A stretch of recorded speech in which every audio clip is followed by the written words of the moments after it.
Okay, so magandang gabi sa inyong lahat. Ako po si Prof. Casey at isa po akong criminologist. So ang trabaho naming mga criminologist, hindi lang law enforcement.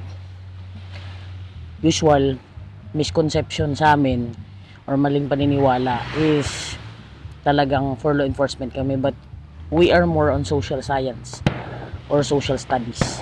So parang na-misinterpret lang yung pagkakaintindi sa course na kesyo criminology ay magpupulis.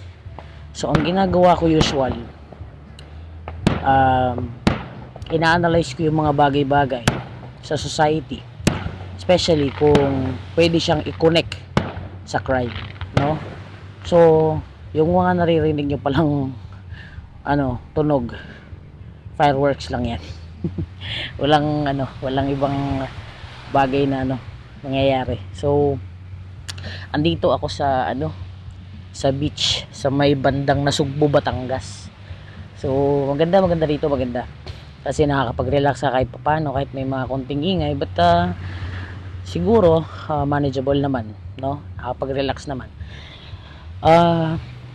Sa society natin, usually kami mga criminologists, observe namin kung ano ang mga nagiging punot dulo ng crime, and we usually suggest ano ang isa sa mga magandang bagay na gawin para yung crime is ma-prevent, no? So meron kaming mga teorya na pinag-aaralan, no? Kagaya ng ang minsan daw nung sinaunang panahon, ang paniniwala nila kaya daw nakakapag-commit ng crime yung isang tao is because siya ay napasama sa mga maling tao, or meron siyang mga kasama na yung ginagawa ng mga taong to is usually is violation ng batas.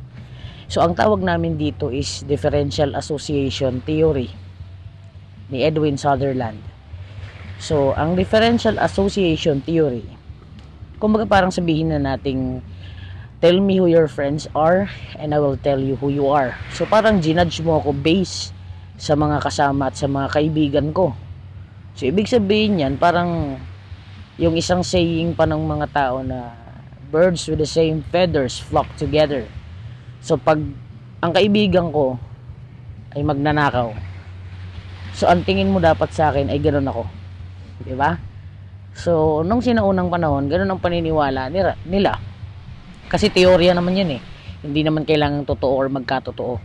Teorya yan na isa sa magpapaliwanag kung bakit may krimen. Pero on my part, hindi ako naniniwala dyan. Ang dami ko mga naging kaibigan na hindi naman tuwid yung landas na tinahak. Pero hindi naman ako nahawa. Hindi naman ako naging kagaya nila. Diba? So, depende rin talaga sa'yo eh.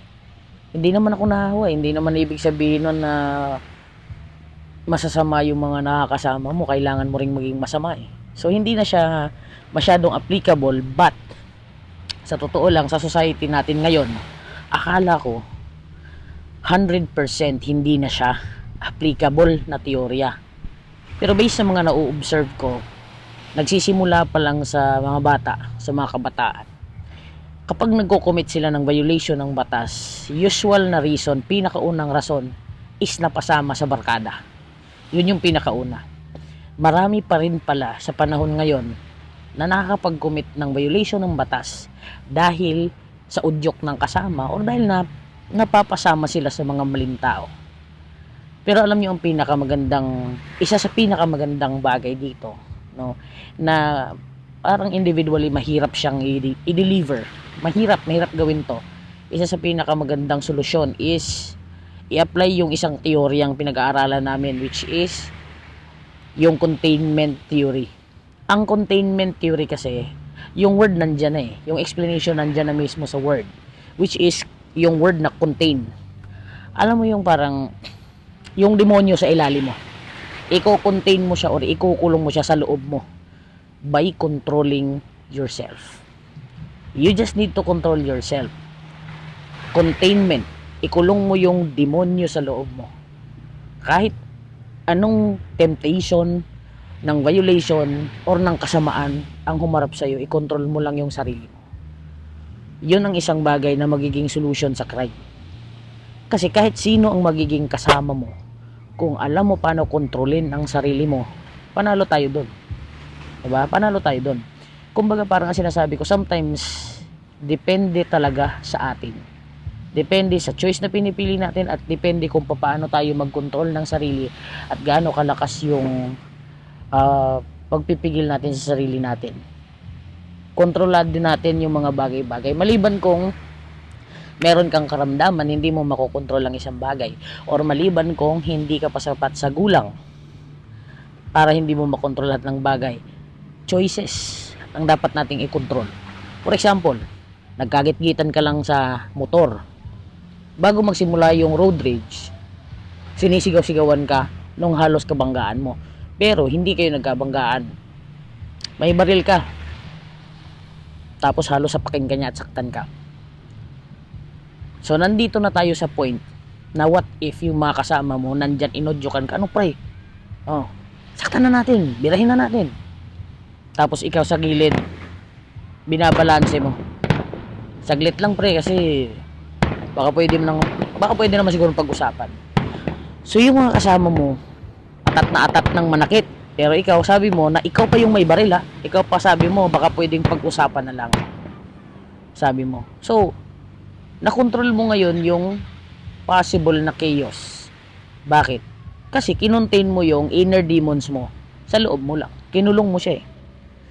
Pag kinulong mo siya, by way of controlling yourself, hindi makakalabas yung demonyo sa'yo, which means to say, possible na ma-stop natin yung crime bago pa siya mangyari. So, sa tingin ko bilang isang criminologist, kanya-kanya tayong lahat ng obligasyon para kontrolin ang sarili natin. It doesn't mean na guru ka. Dapat habang buhay, nakokontrol mo yung sarili mo. May mga pagkakataon na talagang lumiligwak ka. Pero tandaan mo, whatever your decisions, it doesn't mean na naging masama ka, naging mabuti ka. Hindi yun credit dahil guru ka. Hindi yun ganun lang. Credit yon dahil yon ang desisyon na pinili mo. So kahit guru ka, tapos mali ang choice na pinili mo, hindi pwedeng i-mock yung pagiging guru mo. Ano ba yan? Guru ka pa naman. Hindi pwede. Individual yung nagiging choice natin or nagiging options. Walang profession sa mundo na nagtuturo ng masama. There are people who had bad options or bad choices, or they choose the bad options. Ganon ang nangyayari dyan. So for me, kanya-kanya tayo dyan ng responsibility to control ourselves, to contain our inner demons, to help the society solve the crimes. So kahit sino ang maging kaibigan at kasama mo, mapabuti man or mapasama man sila, it doesn't mean na kailangan ganon ka din. And walang proof na dahil masasama ang kasama mo ay masama ka rin. Anyway, wala ka namang magagawa sa sasabihin ng iba sa'yo eh. Pero trabaho mong patunayang mali sila. So ngayong araw, ito ang istoryang kriminolohiya mo. Ito ulit si Prof. Casey. Ingat po kayo.